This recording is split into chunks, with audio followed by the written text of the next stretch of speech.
Give it up for Jan and Klaus.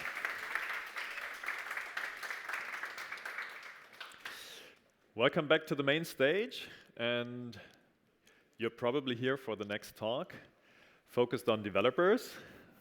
And as Robert has shown us in the keynote, there is this topic that we're all interested about, that we're all talking about, and how is AI shaping what we're doing. So, please welcome on stage with his talk, how AI coding tools can boost your productivity, Daniel Sogl.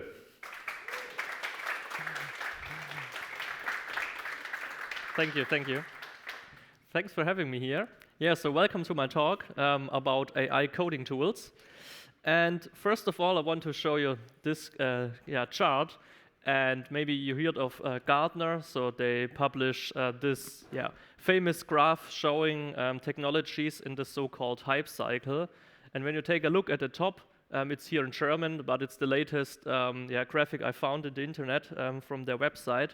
You can see that AI-supported or based software engineering is currently on the top of this hype cycle. And when you take a look out into the internet, reading about AI coding tools, you see a lot of tools. For example, there's a tool called Bolt DIY, vZero, Lovable, Cursor, Ada, GitHub Copilot, of course, Windsurf, Klein. There are a lot of LLMs out there, DeepSeek, OpenAI, Gemini, Anthropic. There's a new post from famous CEOs all the day long that they will release a new cool tool this year that will replace a lot of developers. And there's a new LLM out there that is so much more powerful than the tools released before. So it's really complicated to stay focused. So this is why I'm here for you, to tell you my perspective, my learnings about the power of those tools. And which tools I use on a daily basis that are helpful from my perspective. Some words about myself. First, so my name is Daniel Sogl. I'm a software architect working at ThinkTecture. So my company is doing consultancy, so we help developers mainly with .NET and Angular applications. And started last year, we also work a lot with generative AI projects. So we have a lot of customer workshops where they want to explore what is possible and what is not possible when working with AI. And my main focus personally is also front-end development with Angular. So I have technology-based, nothing to do with Neos itself. And also I'm focusing a lot about the developer perspective, how developers can use AI to boost their productivity. You can also follow me on socials if you like to. I write some blog posts. I also release some YouTube videos about the latest AI technologies out there here from the developer perspective. So first of all, I want to show you that there are two categories of AI tools that might be relevant for us developers. So there are prototyping tools on the one side and actual coding tools on the other side. And on the left side, so prototyping tools, there are a few out there. I just want to name a few of them, and I also want to show you later a short demo for one of those tools. And the most famous tools out there is vZero. vZero is developed from a company called Vercel. Maybe you heard from them. So Vercel is a hosting platform, but Vercel is also behind this famous React framework called Next.js. Then there is a tool called Bolt. Maybe you heard of StackBlitz. So StackBlitz is a VS Code-based web IDE where developers can create front-end applications inside a browser. And Bolt is also their tool to generate prototypes. There's also a tool called Bolt DIY. I will come to that later. And on the left edge, you'll see another tool called Lovable. And I will show you a demo later. And why Lovable is, from my perspective, a really useful tool. And on the other hand, there are lots and lots of tools that promises to make you more productive as a software developer. One of those tools I like to use is, for example, Cursor. It's a really famous IDE. There's another IDE called Windsurf, for example. Maybe you heard of that IDE because they were bought from OpenAI for $3 billion a few weeks ago. And of course, there's a tool you already know, maybe GitHub Copilot. And there are a few other tools. For example, IntelliJ, or there's also a tool for IntelliJ called June. And there's a plugin called Klein, for example. So I will show you later a short demo using Copilot and Klein, because from my perspective, those tools are the most powerful AI-assisted coding tools out there. So we will take a look later to them. So the first thing is this prototyping stuff, using AI to build POCs. And how can AI help us there? So first of all, I want to try out ideas I have as a software developer using a few prompts. And you can see the tools. This is just a screenshot from Bolt, for example. They look nearly the same. They look like ChatGPT. So when you open those sites, you have normally a prompt window. You can type prompts in it. And you can also connect your data to Figma, for example. So normally designers publish their design systems on the platform called Figma. So you can connect those tools with Figma on screenshots so they know how this application should maybe look like at the end. And what's also cool about these tools is that you can use them to create full stack applications. So maybe you hear, you know that platforms, what are they called? Web app designers like WordPress, for example. Let's use WordPress as an example tool. You can use those tools to create also full stack applications because it's based on PHP and you have a SQL database at the end. But front-end developers nowadays, in my tech space, are using normally React or Angular to build their web applications. So those applications or frameworks are not full stack. So you need some full stack features using some backend providers. And those tools use Supabase, for example. I will come back to this tool later. So we can use those tools to create full stack applications with real user authentication, databases, and cloud functions. And you can also, but you should not, deploy those POCs to the public. So I use this meme because you should never use those tools actually to deploy your applications, because this is why I call them POCs.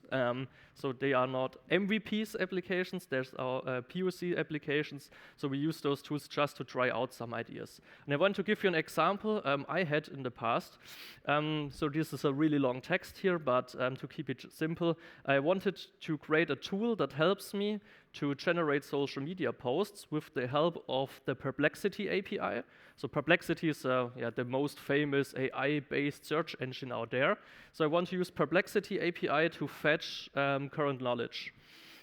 Because maybe you know, LLMs are trained with older data often. So when you ask them, for example, what's the current date, they don't know this, of course.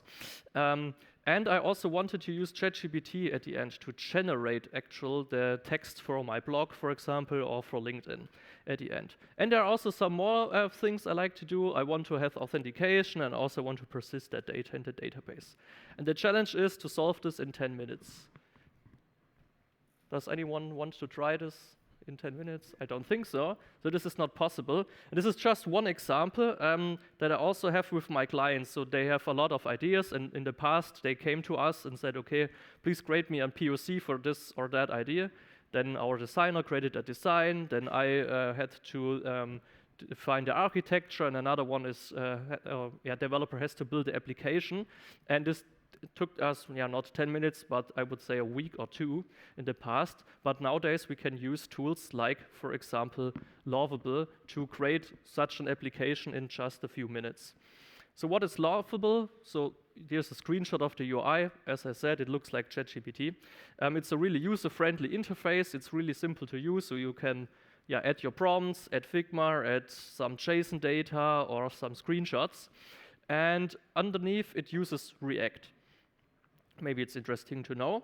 And there's also a mode called chat and plan mode, so you can chat with this tool to fine-tune your ideas before Lovable is going to create the code actually for you. There's also this strong Supabase integration. So to keep it short, Supabase is a SaaS service that is able to deploy for you a Postgres database in the cloud.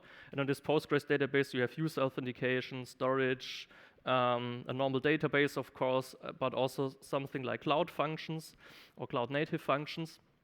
And this helps us to build these full stack applications at the end. But there are also some third-party integrations like Stripe for payment, Resend to send mails, and there's also strong OpenAI integration itself. And it's also optimized for GitHub workflows, so you can also export the code to GitHub itself. But let's take a look how this looks like. So this is the prompt I showed you before, a bit more fine-tuned with some more special prompts. So I want to have this or that UI at the end. And when you run this application, or this prompt, you can see on the left side, there's this chat window. On the right side, we will see in a few seconds that Lovable is creating for us actual React code. You can also toggle on the top if you want to see the generated code. So you can also take a look which lines of code Lovable created for you. And you can also show this preview. Now you can see I set it up Supabase. It took me, I don't know, 10 seconds to create a new Supabase project. Then Lovable creates some SQL queries to set up the database, create some tables for the user management. And after a few seconds more, this application is functionality-based finished. Let's wait. So there are a few more prompts. So now login should work after a few more fine-tuning here because there was an issue in the first place. And after a few more seconds, here's a demo about the application that should currently work. But because I have a few more minutes left, I can show you the actual demo. So this is the application I created before. There's a real login. So now I'm logging in with my real user account. And now we can try it out if it's working. For example, create me a post about the NeosCon 2025. And this should be posted later on LinkedIn, for example, and it should be informative. And now I can click Generate Posts. And now this application will call the Perplexity API in the backend to fetch knowledge about the NeosCon 2025 and also some facts about Neos itself. And now we can see here, for example, here's the research information, so we can take a look. So we can see the date should be correct, the location is also correct, and what to expect. So there are some informations fetched from the website, as it looks like, and there's the blog post at the end. So this looks also, I would say, correct. Yeah. So this was not possible before without tools like that. So as I said in the past, we had to work days or weeks with our customers to create those ideas that they have into a POC, and now I can use a tool like Lovable to try out these ideas in just a few minutes. So this helps me personally to save a lot, and also in the past, maybe you also, like me, trying something out at the weekend, creating a new GitHub repository, working 2 or 3 days on it, and after that time you never touch this project ever again, so you lost 3 days of work for nothing, more or less. So now I can, as I said, try out my ideas I have in a few minutes. And if I see this idea is working or not, then I can go on creating actual code I'd like to work on with. There's another application, and there's no demo for that, but you can also take a look into that if you want to by yourself. It's called Bolt DIY. This is a fork of Bolt itself. Bolt itself is open source, so they forked this project, and you are able to run Bolt DIY on your local machine. You can also deploy it if you want to. And the cool thing is that you can use local LLMs if you want to. So there's this tool called Ollama. With Ollama, you can run LLMs on your local machine. So you can use Bolt DIY on your machine to try out your ideas with any web framework out there. So they support any framework that is able to run on Node.js, or PHP is also supported. So this is also a really cool tool. I normally work with when it comes to local environments. So I'm maybe offline, traveling with the Deutsche Bahn. Then I cannot use tools like Lovable. So the pros and cons, maybe a short overview. So of course, one of the pros is we can develop POCs really, really fast with those tools.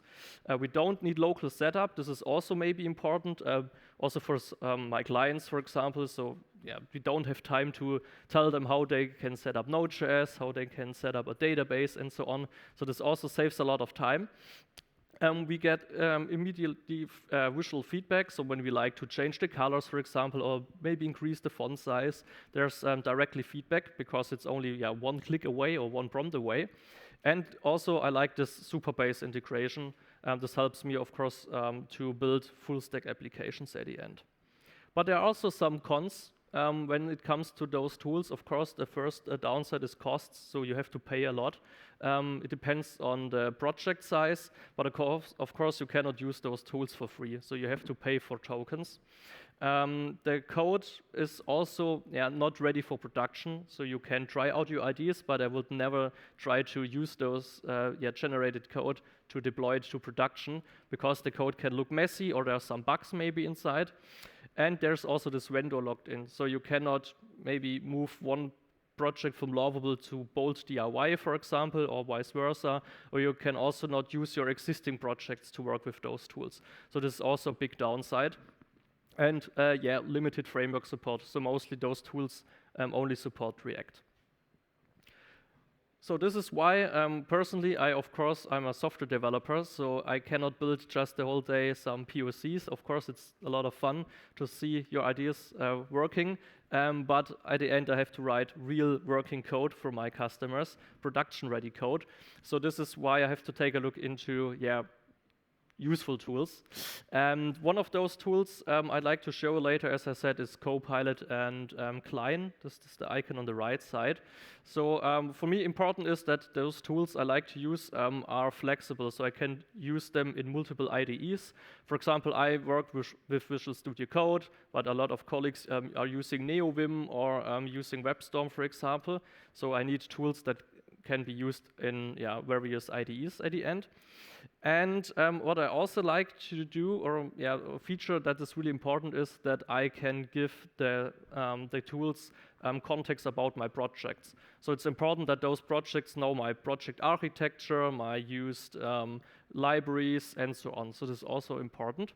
And I also want to use different LLMs. So, for example, maybe DeepSeek was released, and DeepSeek costs only a tenth of ChatGPT models, for example. So it's maybe also interesting or to be able to switch between LLMs to save money, or to use a more advanced LLM when it comes, for example, for more context. When I need more context, then I can use Gemini, for example.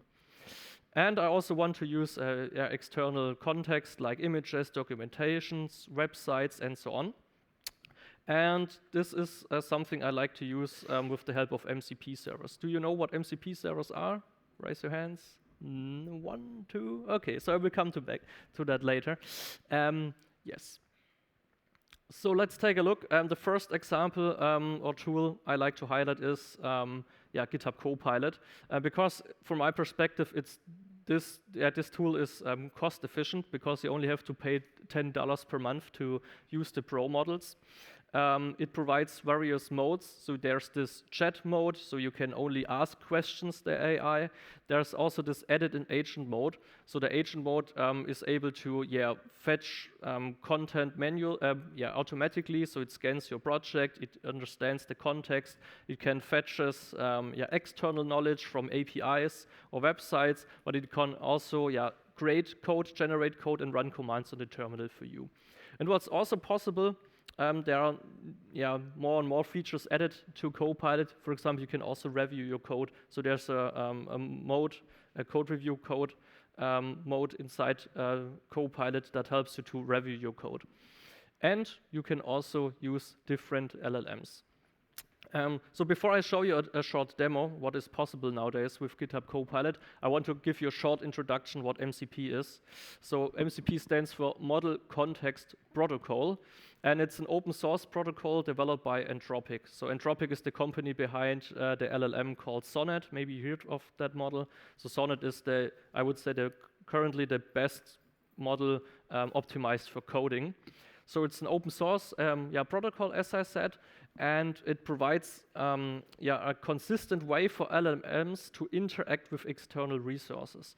And this is important because LLMs are trained with some data, maybe a year ago, and when it comes to your projects, maybe you have a database, stored some data, of course, you have some, I don't know, Jira dashboards or Confluence pages, so those LLMs are not familiar with your data, of course. So you need a way to give LLMs access to those kind of data. So it acts like a USB standard at the end. So there's this graphic showing you what is possible. So there are multiple MCP servers out there. So there are official servers from GitHub, Atlassian, so you can connect it to Confluence, Jira, and so on. Stripe, databases, so there are servers for Postgres databases, SQL databases. And at the end, you can see on the left side, there are our MCP hosts. So this can be your IDE, your coding plugin, it can be your smartphone, but it can also be an application like Cloud Desktop. So because there are also some, we have developers on the one hand, but of the other hand, we have, for example, product owners. They can also use AI tools for better productivity, and of course, also their tools need connection to our company knowledge. And this is more or less what MCP, this protocol does. At the end, the MCP servers are only sending text back to your LLMs. So because LLMs are text-based, for example, the LLM ask, list me all open issues, or please fetch the open issue number 2, take a look into this issue and create a plan how to resolve that issue, for example. And this is, from my perspective, the key for useful AI coding setups nowadays. Otherwise, as I said, those LLMs don't have the knowledge they need to work in your environments.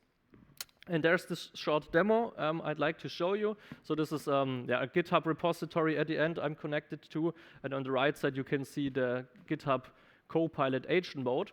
And now I can ask the agent mode, okay, please show me the latest user stories from GitHub. And now you can see this is the latest story fetched from GitHub. So the story describes how to create a feature to manage users in your application. And now I can tell him, okay, thanks for fetching. Now please create a step-by-step guide. So I want to know how can I personally create this feature step by step. This looks also cool because now he has the knowledge about this ticket. He has also gained the knowledge about the existing data models in the project. And after that, I ask him, okay, now I need a library maybe to validate those schemas I created in the backend later. So in the front end, I can make sure that when I send data to the backend, or the backend sends me data, I know this data is type safe. So then I asked him, okay, show me which libraries I could use, for example. And he told me there's a library called Sogl, for example. And then I asked him, okay, looks great. Please fetch more information about Sogl. And after that, I told him, I told the agent mode, please go on and create me the code for me. Now you can see how this agent mode works. So it creates files for me, and you can always interact with the agent mode and ask questions, for example. This is also working. So those tools are not just here for generating code itself. You can also use them to ask questions like which libraries I can use, tell me something about the software architecture of this project, and so on. There's another real cool tool I like to show you. It's called Klein, and this tool is really, really advanced. And first, you can integrate this plugin currently only in Visual Studio Code. So this is not working with the IntelliJ IDEs out there, sadly. But currently, yeah, as I said, only working in Visual Studio Code. And the cool thing about that tool is that it's using on-device processing. So there is no another service between you and the LLMs. So when you use GitHub Copilot, for example, the data is processed by Microsoft, so you don't know what they are doing with that kind of data. And with Klein, you connect your project directly to an LLM service, so you can use local LLMs, or you can use hosted LLMs from ChatGPT, for example. And then you can use any LLM out there. So it's possible to use any LLM you like to use. So when there's a new model released, you can try it out directly. And the cool thing about Klein is that they provide a mode called Plan and Act mode. Why is this important? Because maybe you also tried it out with GitHub Copilot or other tools. You start working with that kind of tools, and they generate a lot of lines of code for you. But maybe they're doing some mistakes, and then you are in this infinite loop of telling the AI, okay, you did something wrong, please adjust it. Okay, the interface is still not designed like I wanted you to design it. Please go on, continue. Then the AI has to refactor everything again and again and again, and this is really frustrating. And the cool thing about this plan mode is that Klein acts as a software architect. So you can say, okay, I want to add this feature to my application or to my library, and please help me to resolve that. And then Klein goes on and takes a look into your prompt, of course, and then it creates a detailed plan how to resolve that. So it shows you, okay, which data models you might have to create, how the UI structure can look like, how the architecture can look like. What's also cool is that Klein asks you questions. So if the prompt is not clear enough, Klein asks you, okay, I need more information to help you out there. Because when you ask ChatGPT, maybe you give them a really dumb prompt, they will try to solve it. And if there are informations are missing, that they start to hallucinate. So they try to create some dummy data maybe that is not really working for you at the end, just because they like to help you out with your prompt. And there's some more things, like there's also this MCP support, and there's also a feature called Memory Bank. So this tool internally creates markdown files to document the progress. So this helps then this tool later to understand what it has done before and how your project is looking like, for example. So this is Klein. So at the end, it's not that looking great maybe. It's just a prompt window on the bottom. And in this demo, I'm working in an existing project. So I have an existing database. I also have existing models. I think I have over 100K lines of code in this project. So it's a really, really large project. And so I asked Klein, okay, I want to add a new feature to the application that allows users to add remote MCP servers. So this application, you can create MCP servers to share them with other developers, to keep it shortly. And so I wanted to add a new feature to be able to add remote MCP servers. I also added some more information. So I said, okay, please take a look into the existing implementation of the current models I created. I also want you to show me the data model you plan to create, so I can take a look into them before Klein actually creates those files. And I also told Klein to use the connection to my Supabase server. So at the end, Supabase, as I said, is just a Postgres database. So clients should also connect to the Postgres database to see how my database is structured. And then I can go on. And on the top, you can see my prompt, but you can also see here the tokens on the left side. So you can see how much tokens you have sent it to the LLM, how much tokens the LLM sent it you back. And on the right side here, you can also see the costs. So you can see how much money you have burned using some prompts. So I used an expensive model here. I used Claude 3.7 Sonnet Thinking, so it's a reasoning model, and reasoning models are kind of expensive. Now we can see here, for example, Klein is able to create mermaid diagrams, so we can take a look here in the UI structure, how the UI will look like. Klein will create for me later. I can also take a look into the database relation model, so I can see which models Klein wants to create and how the connection between those is. And now I ask Klein here, okay, this looks fine from my perspective. Now I told Klein, okay, now please connect to the database again and make sure that the model you wanted to create for me fits to the current database scheme. And now we can see here, I think it's a bit fast maybe, but at the end, it's calling the database, and the database sends me back JSON. So it's text at the end, and the LLM, of course, is able to understand those texts for me. And now it's creating some demo code or some dummy code I can take a look at. And at the end, there are some steps. Maybe I can pause it. Maybe give me a second. Is it possible to scroll back? Yes, it is. So you can see here now the implementation steps. So implementation step 1, create a database migration, then update the schemas for the validation of those models, then update the server suggestion, that is a feature in the application, update server actions to handle those new fields, so update the backend, update display components to be able to show this new field added to the existing data model, and at the end, for example, here documented changes for users, so it also updates at the end the documentation hosted on GitHub in this case. Yeah, okay. Maybe I stopped the demo, but at the end you can see it also goes on and creating those files for me. So it looks like with working with GitHub Copilot and so on. So when I say, okay, it's working fine from my perspective, you can toggle to the act mode. And when running in the act mode, Klein goes on and creating those files for you. So what's the future maybe, or an outlook to the future when it comes to software development with the help of AI assistants?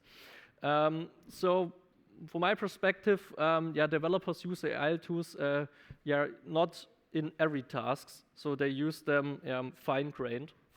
This is my perspective. So when it comes to some monkey code working, for example, in my tech stack, I have to work a lot with stores. So a Signal store is a library. I have to use an Angular to manage multiple states in our applications. This is boilerplate code. And for example, for those tasks, of course, I can use AI really efficiently to say, okay, here's this data model, please create this store for me, because it's repetitive code. So I can save a lot of time for those stupid tasks by creating boilerplate code for me. But I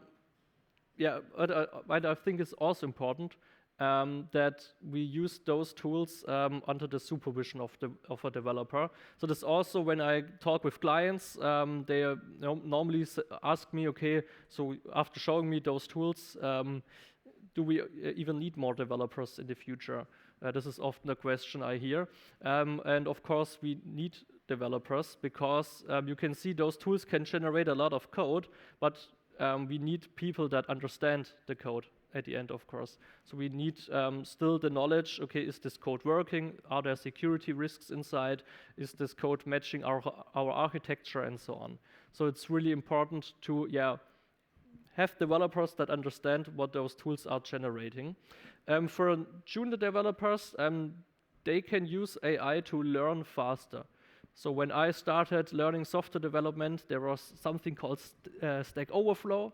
When there was a bug, I have to go to Stack Overflow. Maybe someone else already had this bug.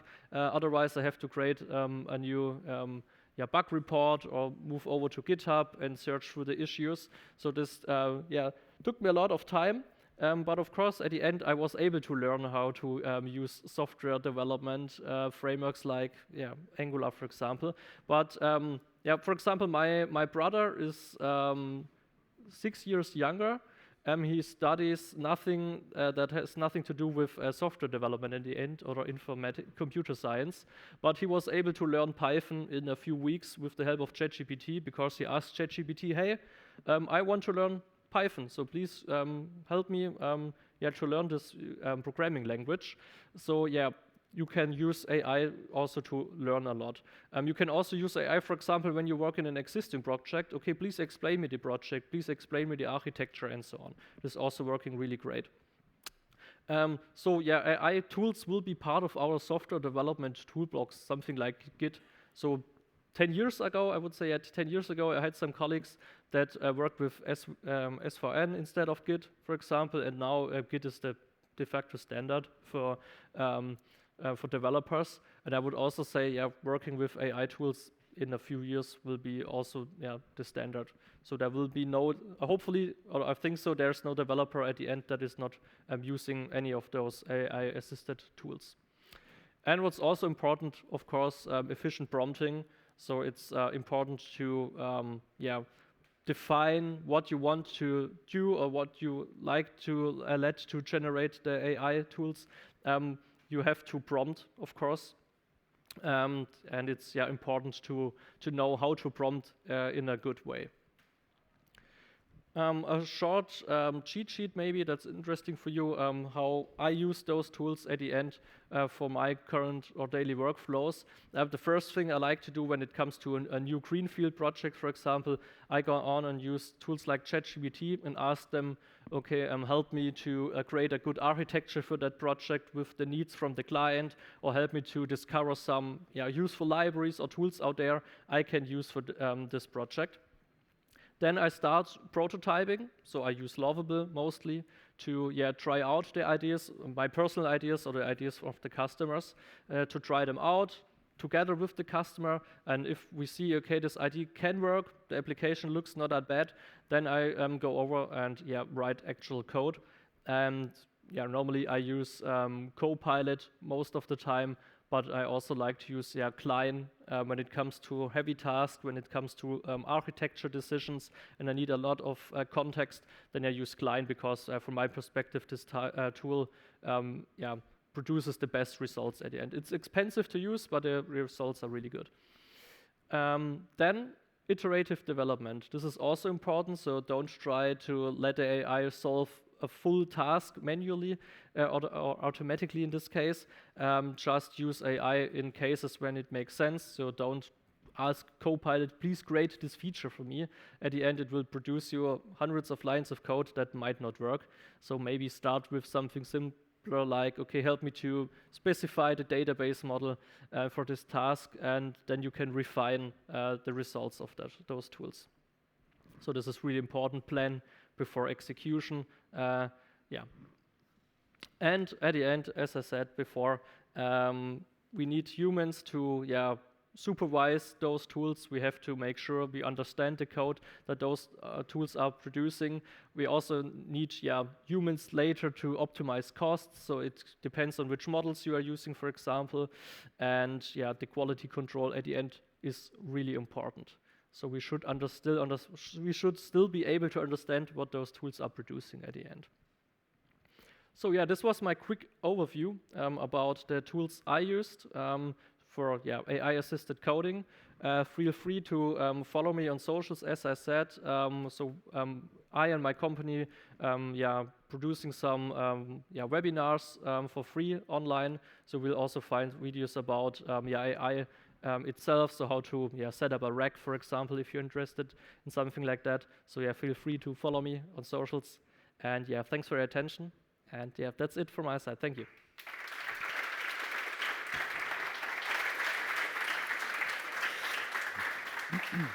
Thank you very much. We do have some questions. Great. And we do have some time for questions. Yeah, sure. So that's great. Thank you very much for the presentation. The first question we have is from Christina, and she wants to know, do you have some recommendations how to choose which model to use, or do the tools usually suggest the best? Yeah, currently it's not that easy to choose the right model because it depends on the tools you are using.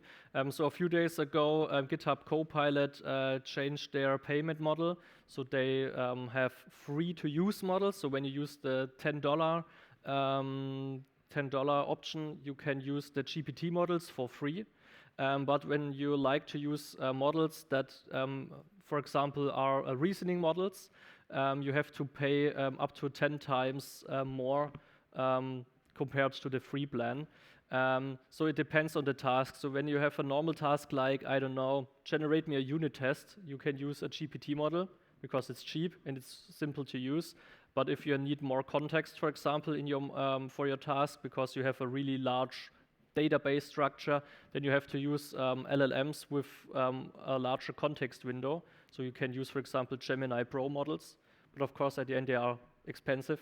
So it's not that simple, but I would say in the future that those tools will choose the model for you. But currently, you have to take a look which models are supported and what are the limits of them. Okay, thank you. Another question by Mark. Have you tried long-running agents which can run in the background and then you come back and look at the results? Yeah, I play around with those tools. For example, Cursor, this IDE based also on Visual Studio Code, introduced background agents, for example. So you can, for example, ask them, okay, build me a store management or UI. You close the application, and then you will receive a notification that the task was done. But this is not how I like to work with those tools because, as I said, I use them for smaller tasks. And I don't want to use them for larger tasks because then they work like 10 minutes in the background, created 100 lines of code, and at the end those lines of code may be not working or not matching my architecture. So this is why I like to avoid those tools currently. Okay, thank you for your perspective on that.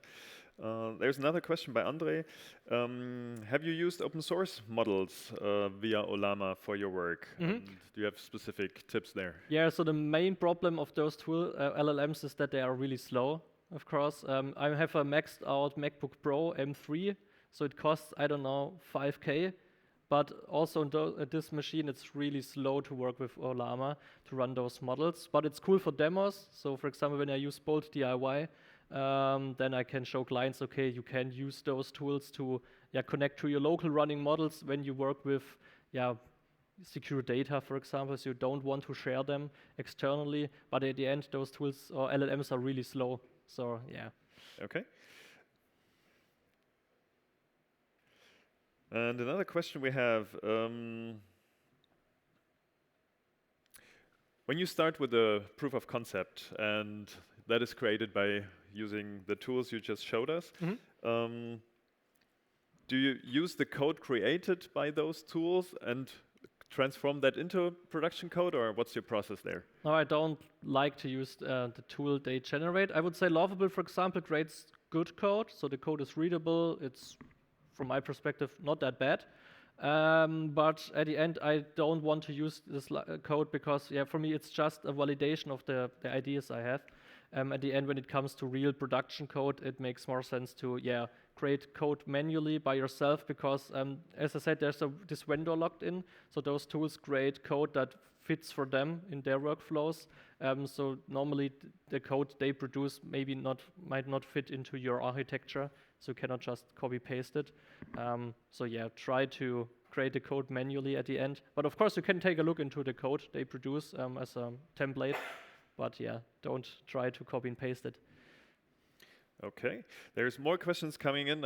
We probably won't have time for all of them, so I'll try to pick. Do you have experience in integrating or using AI tools in large code bases where there's a lot of domain-specific knowledge in there? MCP servers, what's your take?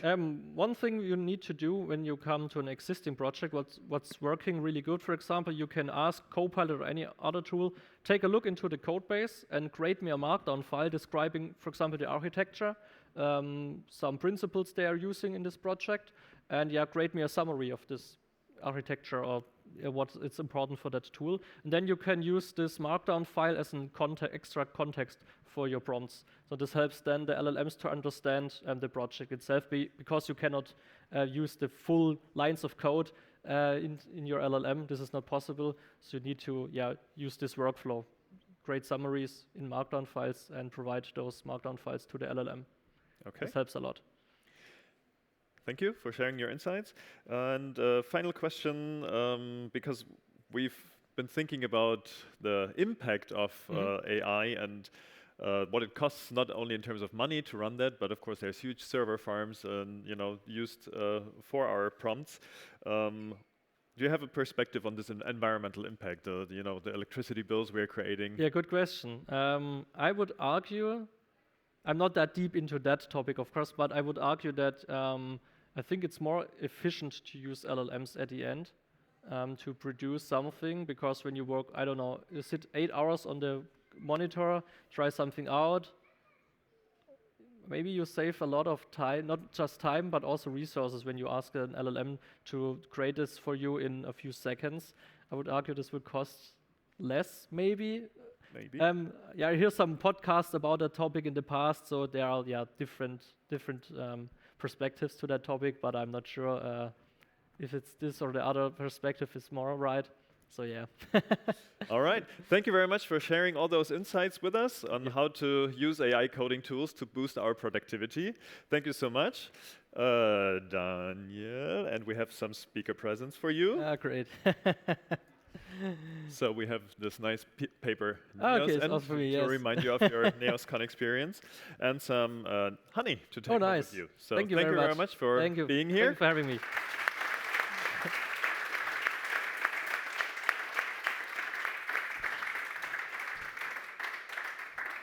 And with that, we are on time for lunch break. So enjoy your lunch break until 1 p.m. and then come back to the main stage for Juliet Reinder-Vollmer's talk about resurrecting the dead, or go to the studio stage for Katrin's talk about what even is semantic HTML. Enjoy your lunch break.